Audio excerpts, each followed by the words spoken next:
Hello viewers, আসসালামু আলাইকুম।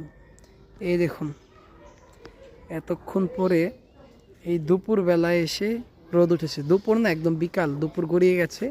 প্রত্যেক দিন এই 3টা 2:30টার দিকেই সূর্য ওঠে, এর আগে সূর্য ওঠে না। এই প্রত্যেক দিনের এক নিয়ম হয়ে গেছে। আর এই সাইজের গাছগুলো একদমই সূর্যের আলো পাই না বলতে গেলে, কারণ সূর্য উঠতে উঠতে তখন এই সাইজে ছায়া পড়ে যায়। সূর্য ঘুরে ঘুরে একদম ওই পূর্ব দিক থেকে উঠে শেষ করে এই পুরো এইখানে গিয়ে তারপর দেখা যায়। এর আগ পর্যন্ত সূর্য দেখাই যায় না। কুয়াশার তীব্রতা এত, এই কয়েকটা দিন ধরে এরকম দেখাচ্ছে। তো বিকালবেলা একটু রোদ পাওয়া যায়, তাও রোদের তাপ নেই, কোনো রকমে খালি একটু আলো।